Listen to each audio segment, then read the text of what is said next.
guys, welcome back to the channel. In today's video I'm going to share with you my rhubarb cookies recipe. It is really simple and it's really yummy. Everybody enjoyed them with the show, so I thought I'm going to share this with you.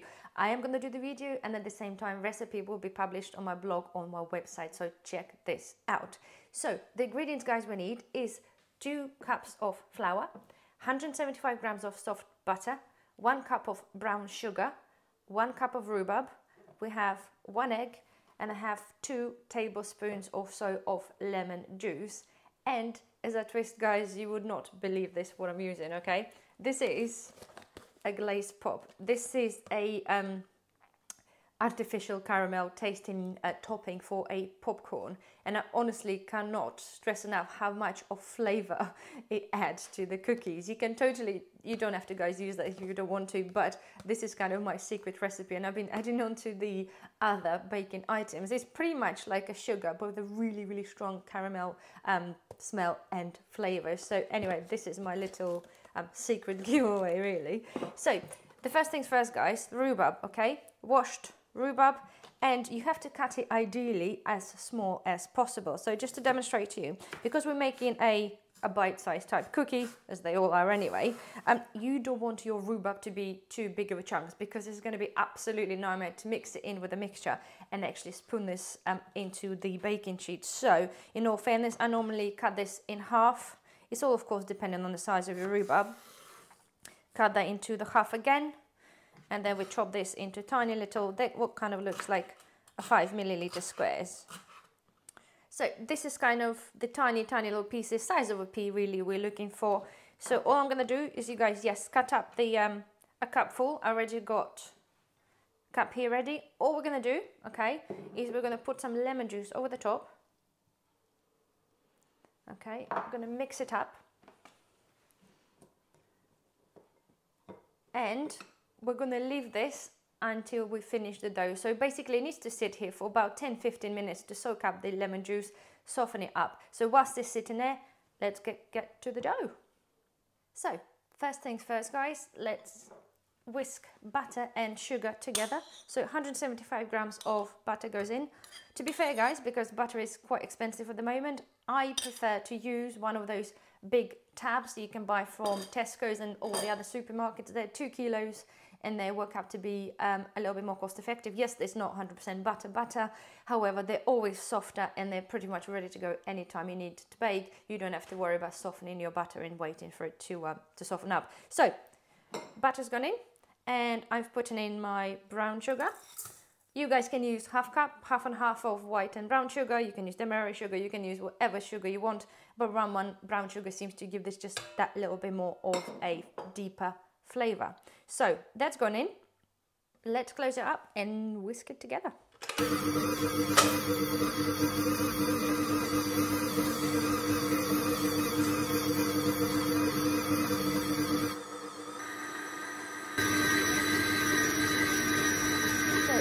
That is done, it's okay. You can see that it's not fully sort of blitzed together, but it's mixed together. That's all we need really.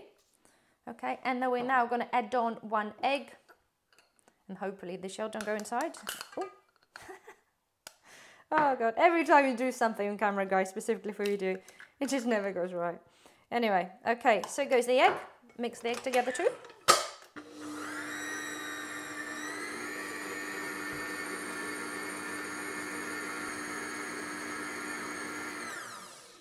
Don't forget to give it a little stir out in between because it does stick to the sides a little bit. One thing guys, the dough is going to be hard. Unfortunately, it's quite hard to work with, especially when you come to mixing your rhubarb and the flour, but it's going to be worth it in the end. Okay, so let's get this off. Stay. Right, give the last one.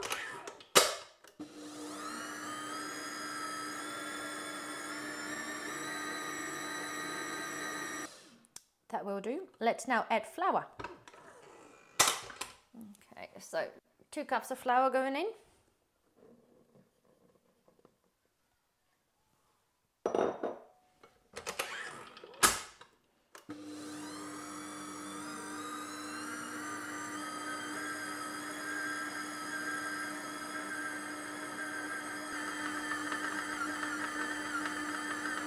can hear by the sound that it is starting to struggle and basically combine together. So we are good. So it will resemble, guys, literally a loose cookie dough. Okay, so this is where the fun begins. Let's get this off. This coffee machine hates me. It does this every time I do the video. It decides to do like cleanse. Right, okay, so this is what we have, guys, right? It's a cookie dough. So next thing, we are mixing in the rhubarb. Rhubarb goes in with the lemon juice, if there's any left in there. And now is a work of mixing it all together, guys. It is a little bit pain in the eye, unfortunately, because as you can imagine, rhubarb's hard and a cookie dough is quite hard. So, but you gotta do it. And this is where it's also important, as I said, to have your rhubarb.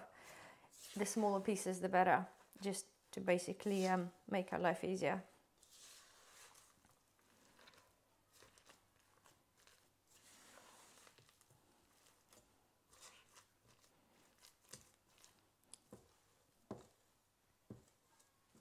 What I should have done, actually changed to a wooden spatula.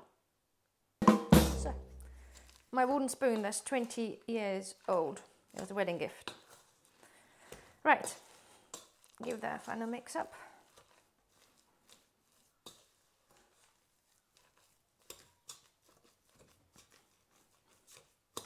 Okay, this is what we should have. It is ready. So let me get this all tidied up and we'll get our baking sheet. So guys, the oven is now preheating to 185 degrees. I've got my 2 baking sheets ready. I'm using the silicone baking sheet. I found, guys, I've been using and tried many brands of the greaseproof paper and they just don't seem to work. I don't understand it. It's got literally from using some good ones, even the barker foil being one of the best ones, been really good. At the moment, obviously, clearly everybody I think saving money and trying to cut costs, but it seemed to be not working and they're still sticking. So I've invested into the silicone ones. They no issues whatsoever. So, and next thing, guys, I strongly suggest is to using ice cream scoop for these. Yes, you can use 2 spoons. Obviously trying to get them as universal as you can.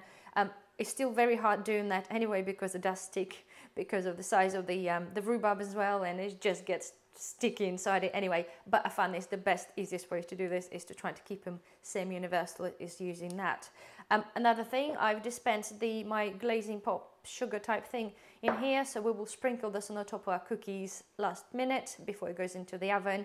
You can, and I have tried before, you can incorporate this inside. Kind of has the similar effect. You still get the lovely little taste. So without further ado, let's get going. It's kind of the tedious and not particularly the nicest thing, not nicest thing to do, but it's somewhat irritating, I find. But if it comes out nicely, it's not a problem.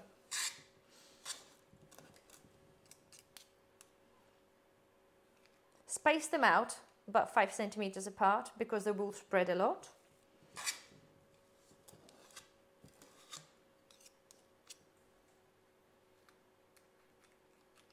Look at that.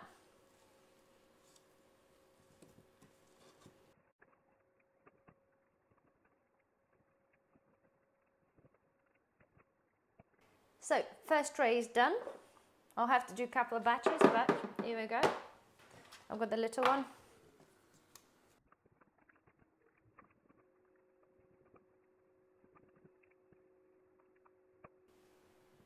Okay, second tray is done. I only have 6 cookies in there. If you're wondering why do I not do 2 bigger batches, well, because I don't have 2 of the same size of the sheets anyway, but that's not a problem because chances are I might add on something different to the second batch of cookies anyway, so to me it is not a problem. And I'm specifically cooking this on my top convection oven because I've noticed between the main oven and the basically 2 ovens, if for some reason there's a difference in how things cook, so I just stick to the oven I know and to get the best results. So next thing I'm going to do is just to grab a spoon, and I'm just going to gently, it's a slightly wet spoon, and I'm just going to gently squash our cookies down. They will spread themselves, guys, but I found that they become a bit more puffier, but I kind of want them a little bit flat because we want to sprinkle a lovely little sugary goodness on top. Good idea to have some little bit of water handy because they will start sticking. the water will prevent spoon sticking to our dough.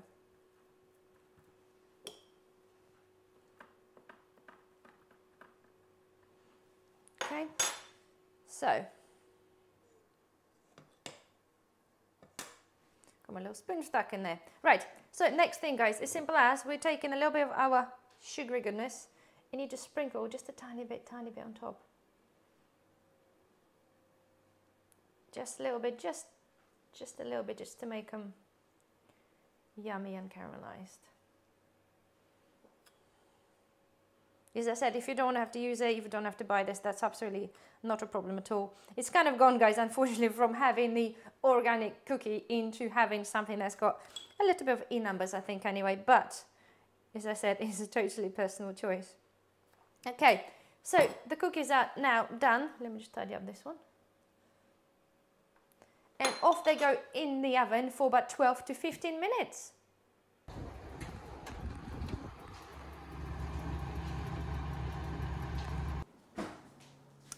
So guys, our cookies are ready when they're slightly browned on the edges and they're still a little bit soft to touch. So next thing we're going to do, like with any baking items, guys, we're going to transfer them into the cooling rack because they are so delicate at first. You got to be very careful. Oh, that smells so yummy. So yummy.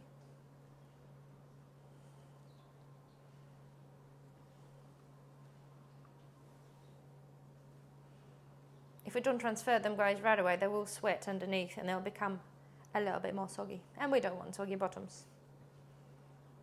Oh, sounded like Paul Hollywood then, didn't I? Right. I crumbled one. Okay, so I'm going to continue with the rest, but this is, guys, we're just going to leave them there to cool down somewhere, ideally away with no pets around. And yes, we shall see you when they go down. So guys, our cookies are now chilled out and are ready to eat or put in an airtight container for a couple of weeks. They are absolutely yummy, guys. They are gooey, they're tasty, they smell absolutely amazing, and they're so easy to make. So I really, guys, do hope that you really enjoy this recipe. As I said, I will put this on my blog on the website as well, and will hopefully enjoy. Don't forget to thumbs up if you haven't already, help the channel, and subscribe if you haven't also, and I'll see you in the next video. Bye bye.